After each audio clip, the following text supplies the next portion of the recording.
I'm going to have to use that more often.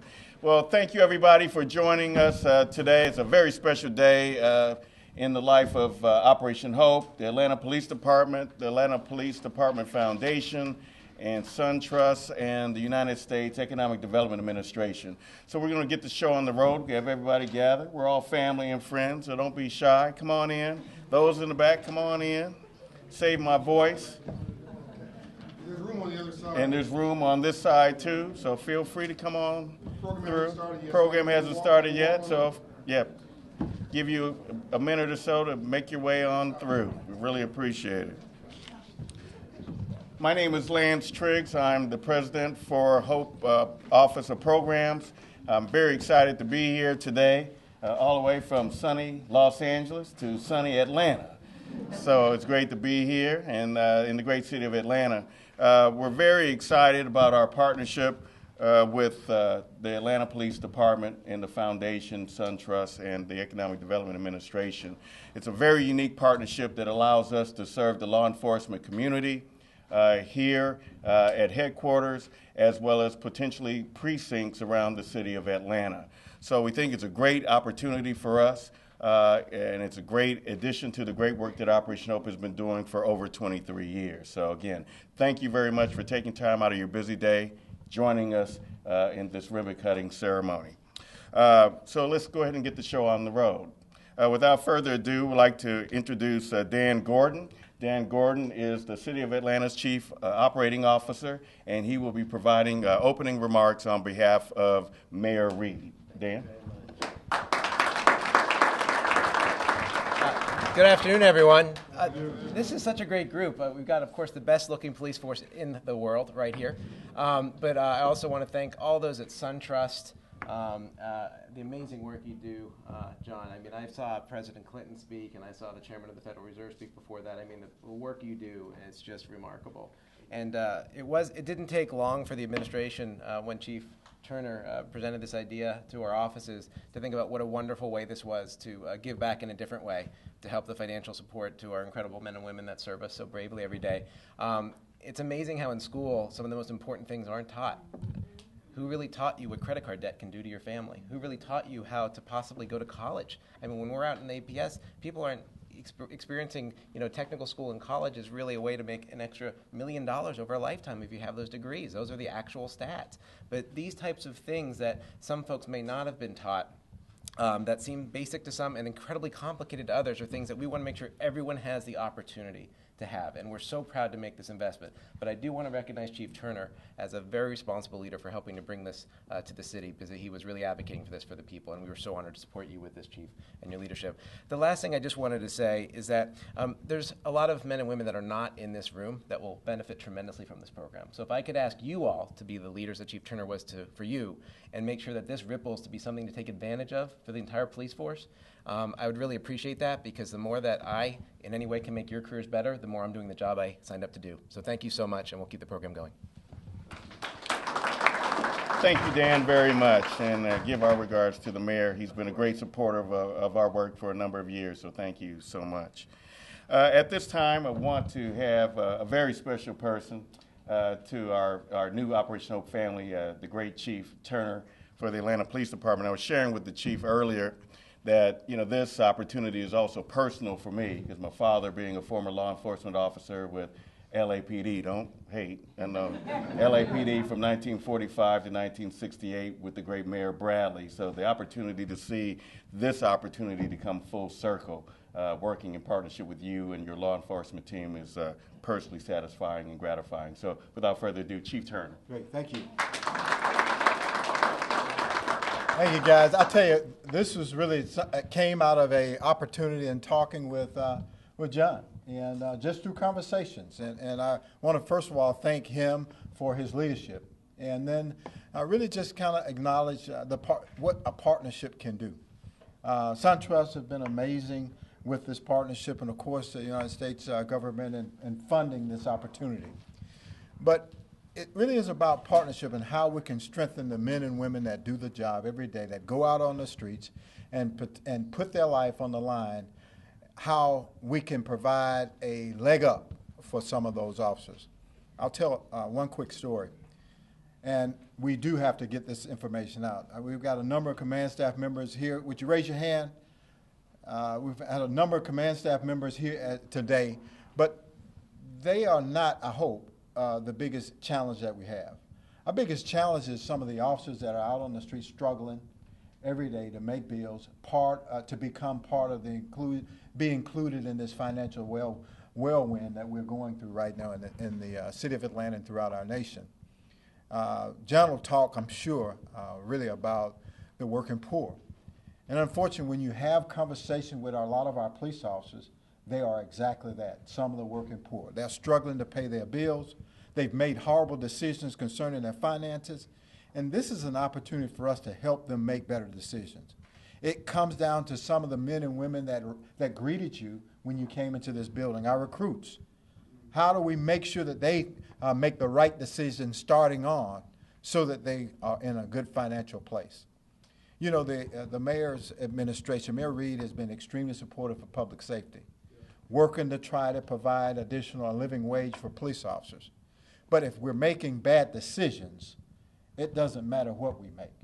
So this partnership really formed around a conversation with John as I explained to him how challenging this has been for us in trying to make sure our officers are in a good place.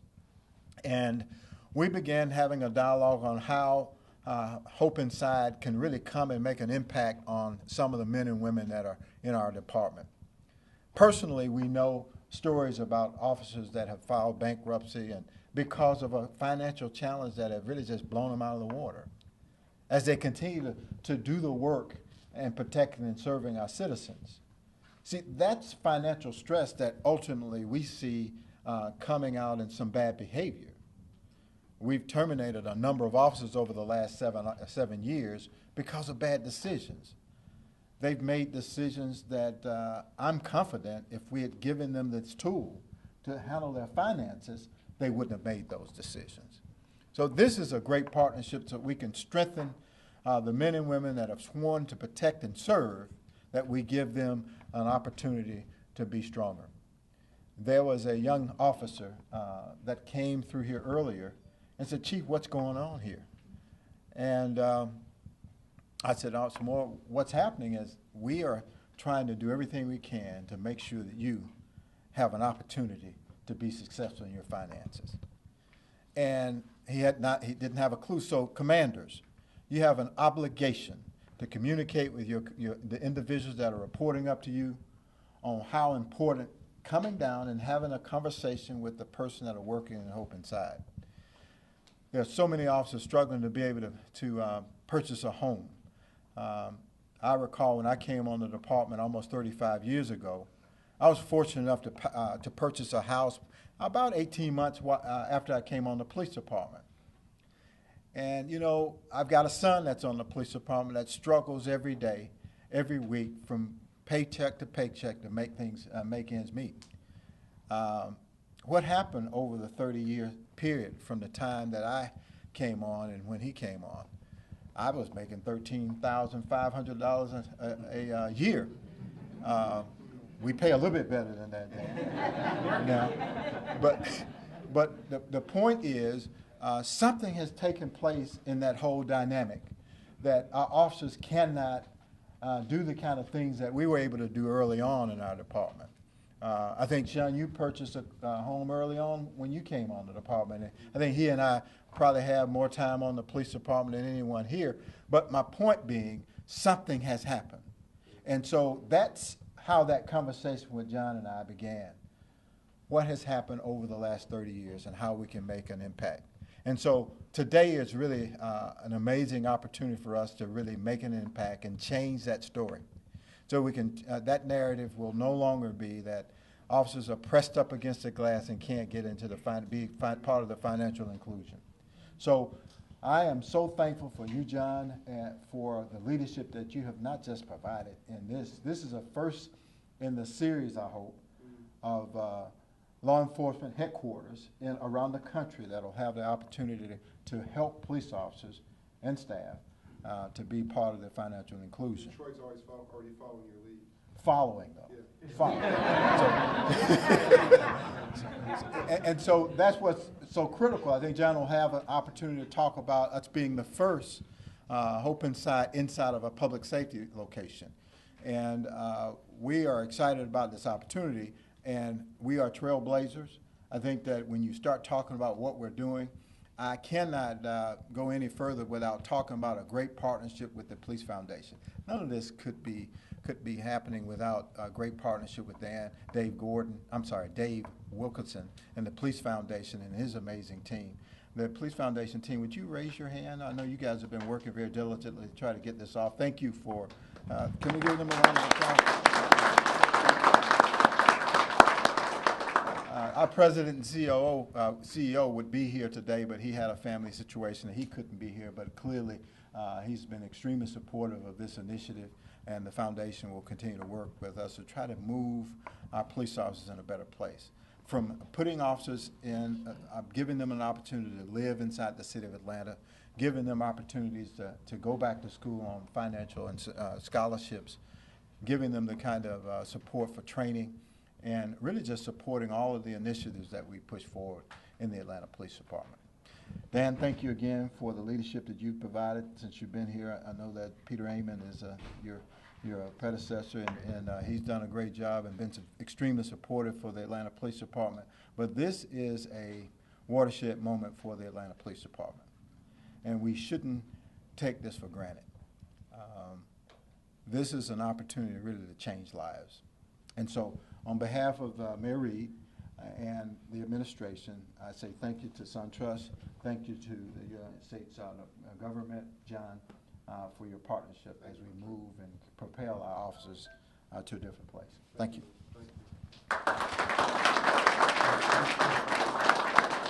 Thank you, Chief Turner. And let's give Chief Turner another round of applause for just taking that bold step in innovation and making this day happen.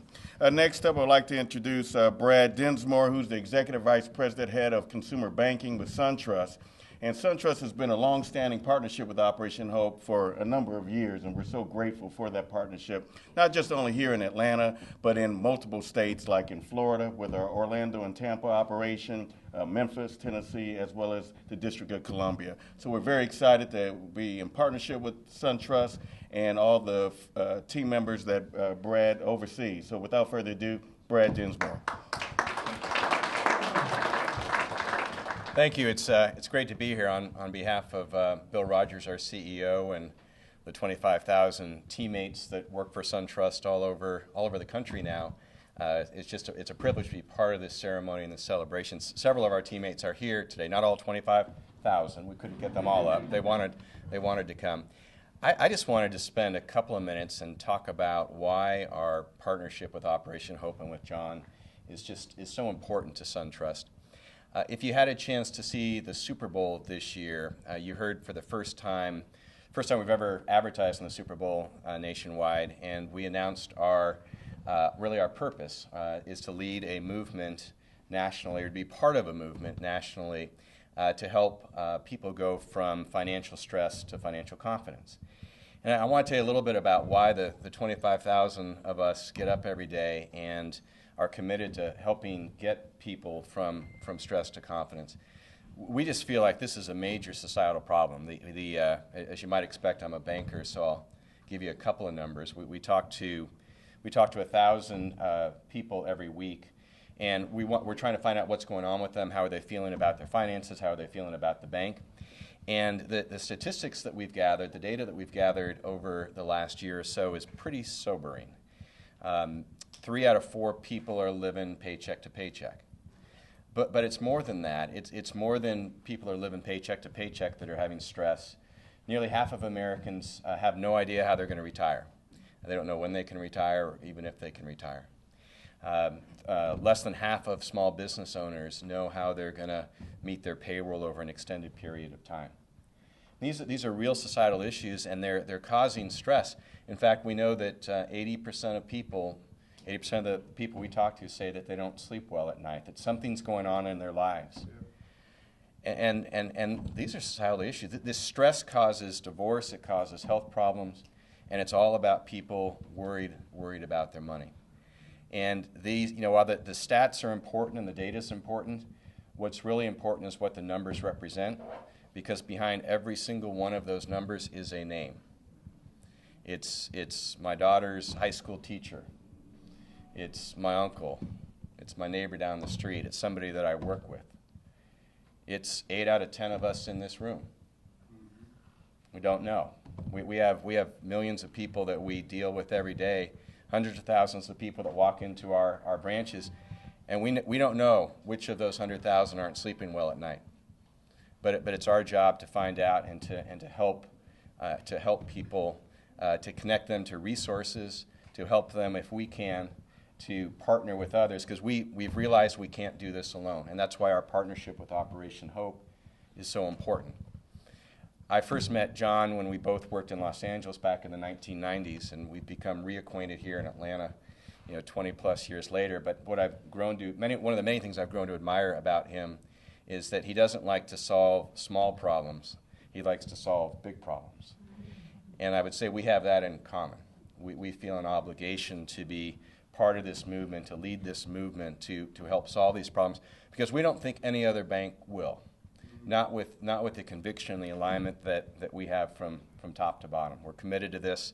Our CEO has put a stake in the ground, and as I say, we wake up every day thinking about how we can do this better. And our partnership with Operation Hope is absolutely the critical part of this strategy, because we can't do it alone. We need partners.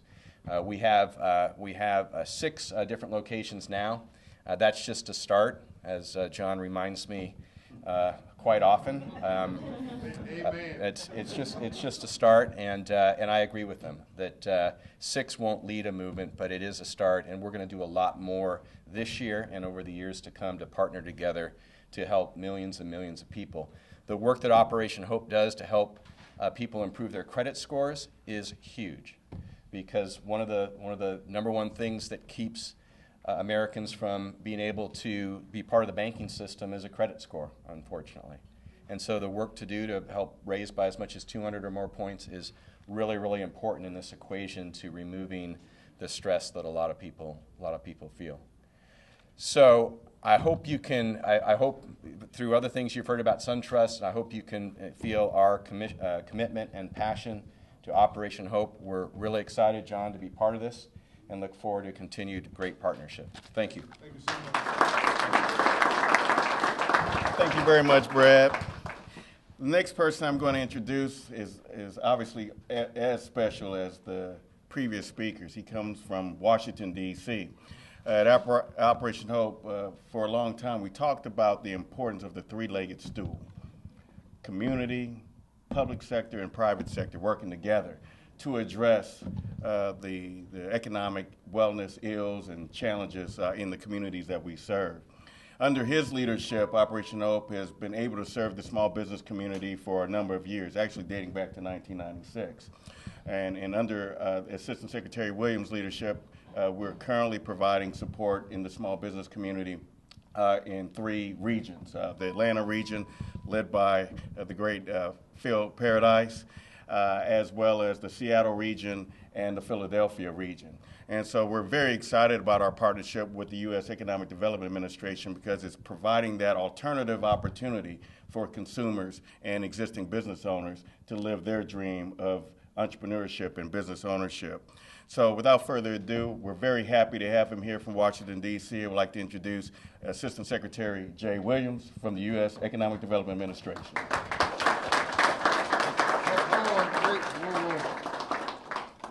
Former mayor of Youngstown, Ohio. Youngstown, right? That's it. Former mayor, deputy director in the White House, who handled all mayors in the country.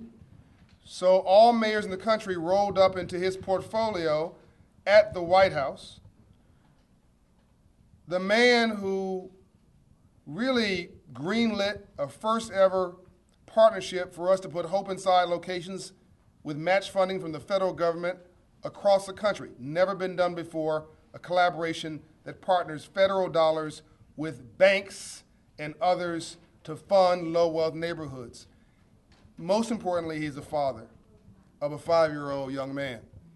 who gets to see a dad come home every day, who's got a suit, a nice suit, who's making his money legal and honest, paying his taxes, and that young man gets to see a black man he can be proud of. But you need to watch how you live your life. It may be the only Bible anybody else reads. He flew out here from Washington, D.C., not because he had to. He could send somebody else. This was personal to him. He thought it was important. I don't want us to be casual. We do a lot of these things, and we'll welcome this. No. He got on a plane and flew here because he believes in this. And I would like for us to show appreciation to him for that.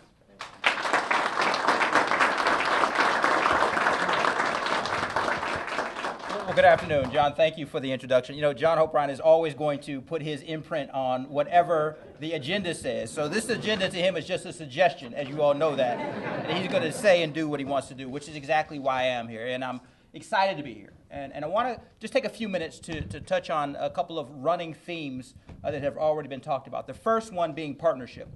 We are only here because of the partners that have been mentioned time and time again. So I want to, again, thank Chief Turner for your leadership of the Atlanta Police Department, the Police Foundation, our corporate partners from SunTrust, the staff, Mayor Reed in his absence, the other city officials, my team, as has been mentioned, Phil Paradise and Jonathan Corso, who do a phenomenal job in our Atlanta regional office. And really, my friend John, who I've met 4 or 5 years ago and have had a growing both personal friendship and professional partnership over the course of those past 5 years. And as has been already, if you haven't picked up on this, you have to be careful about any conversation you have with John Hope Bryant. Because you'll talk about something, you'll think it's a conception or a conceptual idea that perhaps you'll get back to, but he is going to turn that into action. And I have seen that from the earliest days of our meeting when we had a chance to meet at the White House through the partnership that the Economic Development Administration has had with Operation Hope and with John over the past several years. We have invested well over $3 million with this organization because its mission is consistent with our mission. Financial empowerment, economic opportunity, financial literacy. And while we invest in communities and we invest in organizations, that is ultimately done through a partnership where additional funds are brought into play to create those opportunities that we all talked about. And one of the things that I'm excited about is indeed this inaugural watershed event for the Hope Inside of the Atlanta Police Department. And while I have never been a police officer, as John indicated, I have been a mayor and understand the responsibility of hundreds of officers who day in and day out put their lives on the line, who when they walk out of their house, we all almost assume automatically that we're going to come back and see our families and our loved ones at the end of the shift. But as you walk past that plaque just at this hall, those fallen heroes who left their house that morning or for that shift with the assumption that they were going to come back. They had plans for the weekend. They had plans for that evening. And then in the course of their duty of protecting all of us, lost their lives. And it gave the ultimate measure of devotion, as has been talked about by President Lincoln, so that we hear often, quoted so often. So the fact that we see them as protectors, but understanding sometimes we don't see them facing the same struggles that we face. When you talk about that pressure, I know what it is, Chief, to sit in the financial budgeting sessions, to have those negotiations where you, in your heart of hearts, want to increase the pay because you can never pay these men and women enough. But there are limited resources. So to the extent that you try to pay them everything that you have, but even that's not enough. So to the extent that we can provide them these additional tools, the financial literacy, the empowerment, for them to be able to go and do their jobs and have the peace and the confidence that you talked about. The confidence to be able to walk past a payday lender and walk into a bank. The confidence to be able to know it's just not, I have to pay the rent, that I can be a homeowner, that I can build assets and wealth for my family working in public service. Because we want the best and the brightest to work in public service. We don't want them to say, well, I got to take my talent somewhere where I can, make a decent standard of living and take care of my family. We want those men and women to serve in our public safety forces. So that's why this is professional to me, but that's why it's also personal. And I'm so excited about the fact that it is starting here and the discussions, as you talked about, are already following in Detroit. And I can imagine that's just the beginning. From my own hometown of Youngstown, Ohio, to Cleveland, Ohio, to police departments across this country facing the very same challenges, knowing that we are starting something here that will be a movement across this country. So I'll end by saying that it's been a privilege and an honor to work in this administration, to work for a president who also understands the the importance of making sure economic opportunity is available to all, to those men and women, again, who daily put their lives on the line, who put their well-being on the line for all of us, making sure that there are those ladders of opportunity. And there is no better way to do that than through those partnerships. So on behalf of Secretary of Commerce Penny Pritzker, who understands this and every day pushes all of us at the Department of Commerce to make sure that we're engaging, providing all the resources that we can, to the President of the United States, who made it very clear that we are going to spend every last waking moment of this administration. We have just but a handful of months left. And he called us to the White House a couple of months ago and said, hey, if you want to, on January 19th, come into the office and put your feet up on the desk and maybe share some celebratory congratulations, you can do that when there are about 12 hours left in this administration. But he said every day between now and then, make sure we're out engaging, empowering, doing everything that we can to make sure that we, again, provide those ladders of opportunity, that we institutionalize the gains that have occurred under this administration only through partnerships, so that these individuals and these communities know that this is a lasting legacy that we intend to have. So I'm excited. I thank you for your partnerships, and this is truly something special. As a former mayor, my view from Washington, D.C., and I tell people, John, don't get confused. While I work in Washington, D.C., I am from Youngstown, Ohio. So I understand what it is to go through a community that has seen, great days, and it has struggled, that is now redefining itself. We've got lots of family down here, and partly I blame Atlanta for the population decline that we've struggled with in Youngstown, because every time I turn around, one of my folks from Youngstown is down here in Atlanta, but that's another story for another day. I'll talk to the mayor about that. But again, thank you all very much for all that you're doing, and we look forward to a long-lasting partnership. God bless you. Thank you, Assistant Secretary. We're very excited about our partnership and you being here with us on this day. Without further ado, the keynote aspect of our ribbon-cutting ceremony is going to be provided by our founder, chairman, and CEO, John O'Brien. May 5th, we just celebrated our 24th anniversary. And I'm happy to say, absolutely. And I've been there for 22 of those years. And to see how Chairman Bryan's vision back in 1992, after the civil unrest that took place in Los Angeles, has grown to expand to the great city of the city of Atlanta, as well as other United States cities around our country and South Africa. It's truly been amazing to see.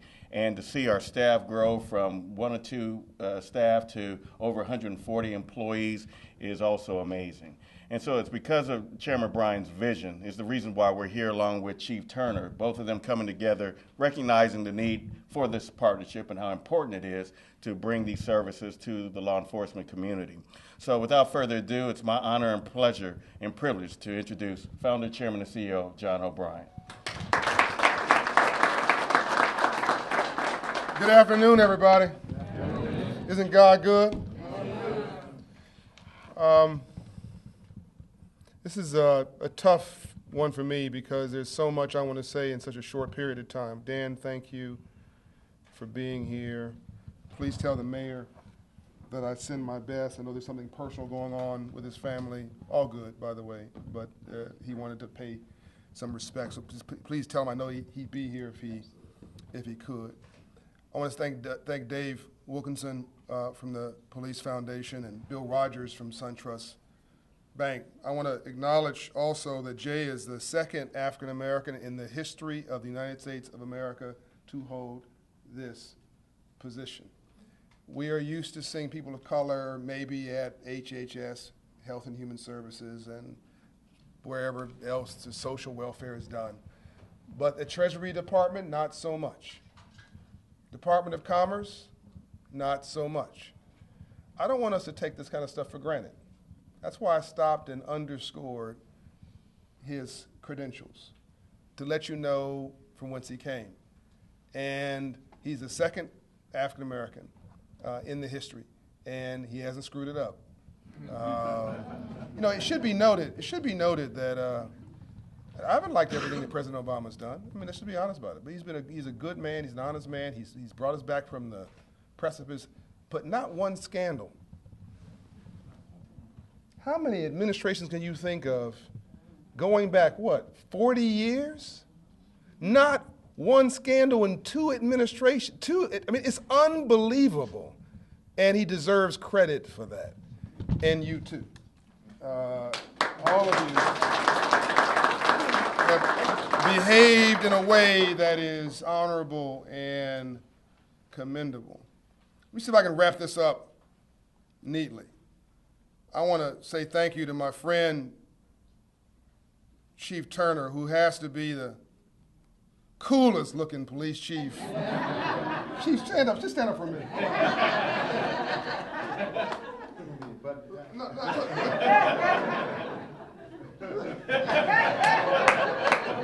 I'm only doing this because I want a uniform. That's all I want. I mean, the man's just smooth, right? And he carries himself with respect and dignity. And when we look at officers like that, we don't see a mortgage. We don't see somebody making a car note. We don't see somebody who's trying to balance their checkbook. We don't see somebody dealing with family issues. You see almost a military officer. Hey, Phil. You see almost a military officer. Let me try to make this human for us. First of all, let me say we're sitting in a moment in history. History never feels historic when you're sitting in it. It just feels like another day. But just because it feels like another day to you does not mean it's not special. It may take 25 years to look back at a moment and say that was historic. Make no mistake about it. What's going on right now in America, in the world, just if you don't believe me, turn on the TV set, read the newspaper. Unprecedented and historic. And what we do in the next 5 years will matter for the next 100 years, for generations yet unborn. Let me be very specific. I want to also acknowledge my wife, who is always focusing on somebody other than herself. She's over here recording me right now, Natasha Bryant, Professor Bryant, who gives back, teaches at Atlanta Tech, as well as Emory and Kaplan and others, and small business owner herself. This story of today goes back to 1865. March 3rd, 1865, right after the Civil War. Secretary Stanton, 2 months before that, Secretary of War Stanton went to Savannah, Georgia, because Atlanta had been burned to the ground. This city we're in, it was burned to the ground. It was the march to the sea. It was a way to psychologically break the confidence of the Confederate Army. The city they saved was a city called Savannah. That's why you see those beautiful homes today. And the Secretary of War met with 20 former slaves January 1865 and said, what do you want after the Civil War? Do you want a government program? Nope. Do you want reparations? Nope. Do you want an apology? That'd be nice, but not necessary. What do you want? We want land. We want to do for ourselves. Secretary of War said yes, you can believe it. That was called Field Action 15. Don't believe me, go home, search it yourself. Field Action 15. Field action because it was an act of war. It was a movement of war during wartime, so the Secretary of War could do it himself. In the field, it called for 400,000 acres from North Carolina, 30 miles from the coastline, all the way down the coast to what you now call Miami, Florida. All of that land was what's called freedmen's land, 400,000 acres. 1,000 former slaves the next month, February, heard, no Twitter, no Facebook, no Instagram, no cell phones, no fax machines, nothing. We didn't complain about it. Somehow, Lancey got the memo. They occupied the land. A month later, they didn't complain that it was horrible land to farm on. This was the agrarian age. The worst place in the world, Chief, to try to build a crop was on a beachfront piece of property. You put your seeds in the ground, wake up in the morning, your crop is in Jamaica. But we've been doing so much with so little for so long, we can almost do anything with nothing. We didn't complain about it. We got to it and did the best we could. We were so industrious and so hardworking, the Secretary of War and the general said, I want to reinvest with them, give them a mule. Some of you know where I'm going. You heard the story, some of you. 40 acres and a mule. That's where it came from. But it wasn't 40 acres and a mule. It was 400,000 acres, rewarded 40 acres per plot by those who had put their buckets down, picked up a shovel, and made something out of nothing. They were rewarded. Saying somebody's going to give somebody a mule in 1865 is saying you'll give a farmer in rural Georgia a tractor today. It's an investment. It's not a handout. It's a hand up. The next month, Secretary of War reports out to Lincoln. Lincoln sits at his desk, March 3rd, 1865, signs something called the Freedmen's Bureau Act, a law you have probably never heard of, and if you heard of that one, I guarantee you haven't heard of this one. Out of that came the Freedmen's Bank. The Freedmen's Bank's mission, quote, teach freed slaves about money. Now wait a minute. Arguably the most radical president we've ever had in the history of this country thought the most important thing he could do for former slaves was to set them free by showing them the free enterprise system, showing them about free enterprise and capitalism and giving them a place for their money. But by the way, if you don't think that connected with the land, 2 months before that, he was trying to set it all straight. He was trying to set America right again by giving us a land we had earned on our own by building this country for free. And he was killed April 1865. 1 month later, the bank begins to unravel quickly. A man named Frederick Douglass, you know the man? You know him as an abolitionist. Not really. He was a businessman. He owned businesses in what you might call Baltimore. He owned land in Anacostia. You ever go to Anacostia today and there's a tour of his house. His house is not the houses, chief, that we know of, a little plot of land. His house was a whole block. Go to Anacostia. Go visit his house. It's the whole block. This was not a broke man. He went and ran the bank. Perfect reputation. He saw the bank was failing, and versus abandoning it, he doubled down, Dan. He wrote a check for, it was $10,000 in 1865. Let me translate that for you today. $20 million today. How do you give out $20 million unless you're worth at least $40 million? You follow me? We're not talking about a broke prophet. We're talking about somebody who was a businessman who became a freedom fighter. The bank fails in his watch. I see my man Bump is here from Macon, Georgia, where we just opened the Hope Inside. Thanks for making the trip to come here. He sees the bank failing. He asks Congress to close it before more damage is done. 73,000 former slaves put every dime they had in it. That was $52 million in 1865. That's, hold on, $100 billion today. If we hadn't put one more dime in that bank, it'd be one of the top 100 banks in America today. These are former slaves, ladies and gentlemen, with incredible work ethic. Here's the quote. It was said when the bank failed, the failure of this bank did more to set freed slaves in America back than 10 more years of slavery. And then you pop your fingers 100 years. And you go from 1865, 1874, end of Reconstruction, to 1968 in Atlanta, Georgia, and a guy named Dr. Martin Luther King Jr., who went to the plane out here, went to Delta, to the airport. We call it Hartsfield Airport now. We go out there and Jackson Hartsfield. We go out there and we jump on a plane, and we were very casual about it. But when he got on the plane, there was a bomb threat, and they said, Dr. King, we don't know if you should catch this flight. You may not want to be on this flight. Maybe you want to be on another one. There's a bomb threat. He said, I got to go to Memphis. There are sanitation workers fighting for their justice in Memphis, fighting for a living wage. They flew to Memphis. It was the last plane he ever took. He goes to Memphis. I'm not boring you, am I? Because I want you to understand why we're here. I'm going to tie it all back up, but I want you to understand you're sitting in a moment in history, and what happens here is relevant to what happened back then. And why we are here is as simple as a math class. 2 + 2, as you will see in a moment, equals 4. Watch this. He gets on the plane. He goes to Memphis, Tennessee. When I'm in Memphis and I get off the plane, I'm always struck that was this the gate? Dan, he got off on. Was this the terminal that Dr. King, for the last time, walked into a city to try to set our people free. I told the city fathers, there's no marker here, this is a shame.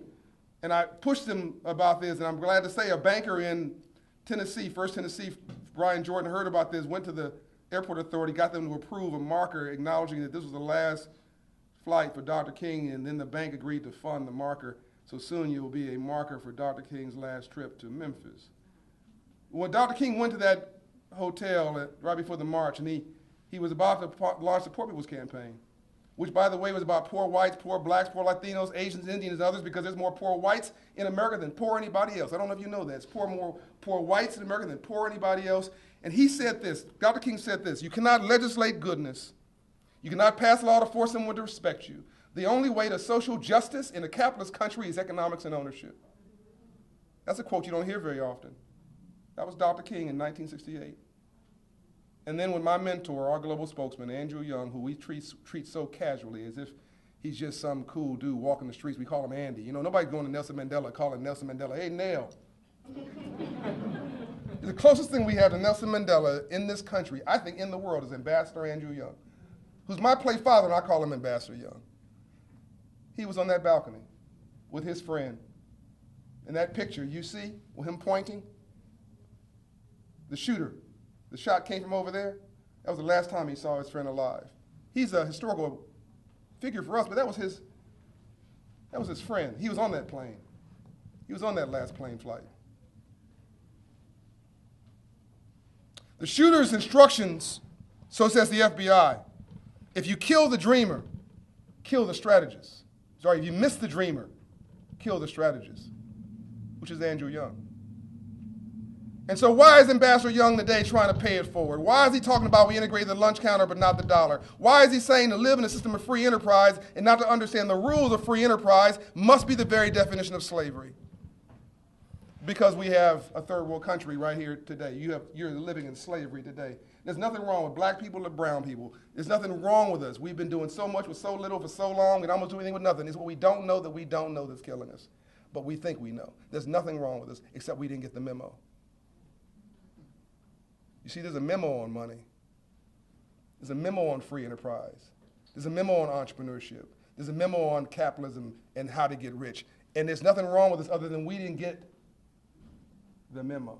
There's nothing in the historical lesson I just outlined that suggests the memo was ever actually delivered. It's not like we got the memo and screwed it up, ladies and gentlemen. We never got it. So now what does that mean? You got the most prosperous city in America for black entrepreneurship, Atlanta, Georgia.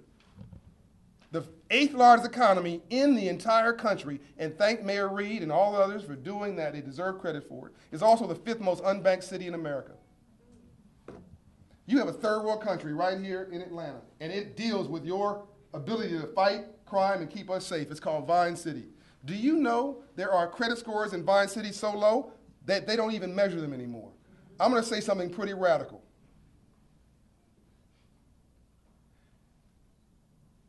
We are living in slavery today, and here's what you see. You see a check casher next to a payday loan lender, next to a rent-to-own store, next to a title lender, next to a liquor store. They're in black and brown urban communities. They're in white rural communities. They're outside of military bases for all races. It's not racism, it's target marketing. They are targeting a 500 credit score customer. And part of my mission with these Hope Inside locations is to finish what Lincoln started with the Freedmen's Bank. By the way, we succeeded in getting the White House Secretary of the Treasury to rename the headquarters of the Freedmen's Bank, which is across the street from the White House. If you're familiar with the White House, there's a park right in front. To the left is the old Executive Office building. To the right is the Treasury Department, the first federal building. Across the street is what we call Treasury Annex. That's been that way for 100 years. That was the Freedmen's Bank. We were bold enough to go into the Secretary of the Treasury's office and suggest he change the name. They did it January of this year. It's now called the Freedmen's Bank building. Now, we need more than symbolism, ladies and gentlemen. That's nice, that's sweet, that's wonderful. We need more than symbolism. PhDs are good, but PhDs are better. So what that 500 credit score neighborhood does is to be set free. And I'm not going to pick at a payday lender. But by the way, do you know there are more payday lenders in the state of Alabama than the entire nation combined? Let me let that sit in for a moment. The second poorest state in America. There are more payday lenders in the state of Alabama than the entire country. They're target marketing you. And I don't know about you, but I'm sick and tired of being sick and tired. So I'm not going to picket. I'm not going to complain. I'm not going to harass payday lenders. I'm going to rob them of their customers in broad daylight by moving credit scores 120 points, because nothing changes your life more than God or love than moving your credit score 120 points. Half of all employers today require you to check your credit. Half. And a bank can't give you a loan if you have a 500 credit score. I don't care how much they like you. So the bank is forced to be in the no business, can't be in the yes business, and there's nobody in the business of transferring that and converting that. And then if you're wearing a uniform, you're in worse trouble, because now people look up to you. Now you're a person of dignity, of respect, of honor. You're supposed to have these answers. But you're making $48,000 a year. You're living in Atlanta, Georgia, which the cost of living going up every day because we're growing. You got a car note. You want to go get a cool, nice car. And if your credit is toe up, you got an 18% interest rate. Am I getting too close? Too sensitive? You want to get a mortgage? Maybe you didn't get a mortgage. Maybe you rented an apartment, paying $2,000, $3,000 a month for rent. Then you buy some groceries. You go out a couple times. Then you find you got too much month at the end of your money. Here's what happens next. Chief can't say this, I'll say it. Now you start arguing with your wife. You start arguing with your husband. You know what the number one cause for divorce? Money. Number one cause of domestic abuse? Money. You know, number one cause for heart attacks is stress. Number one cause of stress is money. We're all in this thing together, but no one's talking about it. No one's unpacking it. No one's being honest about it. Do you know that 6% of all APD police officers filed for bankruptcy last year? So you're arresting some guy at 2 o'clock in the afternoon, and because you got cash flow problems, you may be working for him at 8 o'clock at night as a bouncer in his club. Where's the line in the sand? Am I getting too close? But we've got to support. And then what really infuriates me, then there's unfortunately a couple bad apples, a couple bad officers. All of a sudden we want to throw the whole situation out. We don't give them credit for keeping us safe. We don't give them credit for the fact that we call 911, they actually show up. We don't give them credit for the fact that the majority of these officers look just like us. Then we want to complain and then say that they're all bad apples. We won't give them any support. Let me tell you how delicate this is, and I'm going to close this out. I know I'm boring you. But I want to talk truth to power. Because when somebody's for us, we should be for them. I'm sorry, am I talking to myself? When somebody's for us, we should be for them. So let me give you some numbers. I'm going to make this real quick. You're living in Los Angeles, there's 6 million people, 10,000 police officers. That's not public safety. Think about those numbers. 6 million people, 10,000 police officers. You're living in in Atlanta. The average population, let's say 1 million people, 2,000 sworn officers with a sidearm and a backup clip. The only way these cities work is this. You work hard, you play by the rules, you do the right thing, you keep your nose clean. You go to school and you figure if you're respectable to your elders and the law enforcement, it'll pay off in a reasonable shot of success or failure on your own merit. Yes? Hope is what keeps these cities safe. Job opportunities, entrepreneurship, self-reliance, ownership. And the more of that you have, the less of this, the badge and the gun you need. But that can't just stop with everybody else. It has to start here. Because if an officer's irritated, where is he taking it? We're all in this thing together. We're all a community, ladies and gentlemen. So I'm here to tell you that you're starting a national model. I'm here to tell you we're going to help you raise credit scores. I'm here to tell you we're going to help you become a homeowner so that you can not just rent in a city, but become a taxpayer in the city and own in your own city. And wouldn't it be a beautiful thing if officers lived in Vine City, walked the neighborhoods in Vine City, did community policing in Vine City? Don't you think that law enforcement would increase and peace would go up in a place called Vine City if officers were embedded there as stakeholders? The answer is obviously yes. But we've got to give them the opportunity to do this, and we want to become the private banker to the working class, and that's what we're going to do right here at this Hope Inside location. There's no shame in your game. There's no shame in having problems, only doing nothing about it. already, I just mentioned this last Friday night to the mayor of Detroit. I just mentioned this to Mike Dugan. He approved it that night. He said he wanted his police and his fire to have a hope inside because he said the #1 issue after fighting crime was fighting the financial instability of his officers. I guarantee you this is a national model. I guarantee you it's going to take off and be off because every department's dealing with the same thing. I know I'm boring you, so I'm going to wrap this up. We're going to open 100 offices in Atlanta for our movement by 2020. This is the most important office. This is the only office we're opening in a municipal location, or the first one, for the most important first responders. This is going to be viewed all around the country, which is why people are coming from Washington, D.C. The nation's going to be watching us, and I don't want to be in a situation like Dr. King, where he helped everybody every place else, but Atlanta didn't get any attention. We have got to make sure that we start at home. Was it charity starts at home? We've got to make sure that we are putting solutions here as we're providing solutions around the country. So that's why I said this was going to be hard for me to articulate this, because I don't think that it's obvious just by having this location, having a counselor here, how transformational this can be. But I think that Atlanta is the only city made like this in the entire world. I've been to 100 countries. I've never seen another Atlanta. It's like living in a fantasy. You go to the grocery store, you see Steve, you see John Lewis and Ambassador Andrew Young and CTV. I mean, it's unbelievable.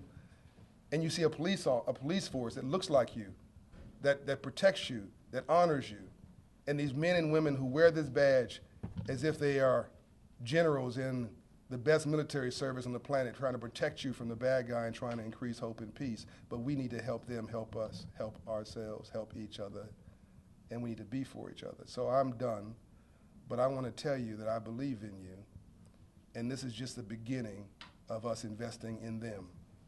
Love you. Goodbye.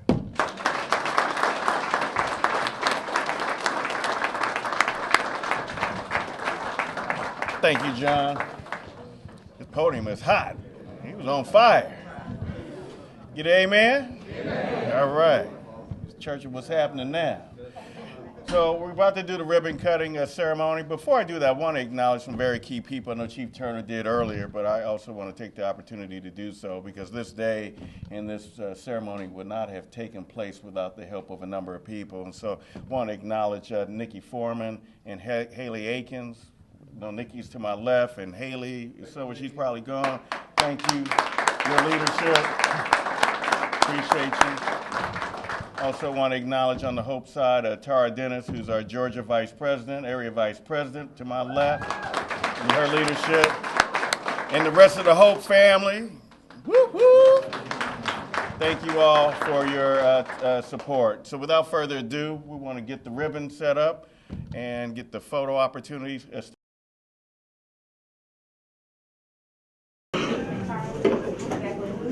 I hear you laughing, Natasha. Oh, yes. Okay, we're going to do a symbolic picture first so we can make sure that we have the stage shot, and then we're going to cut the ribbon.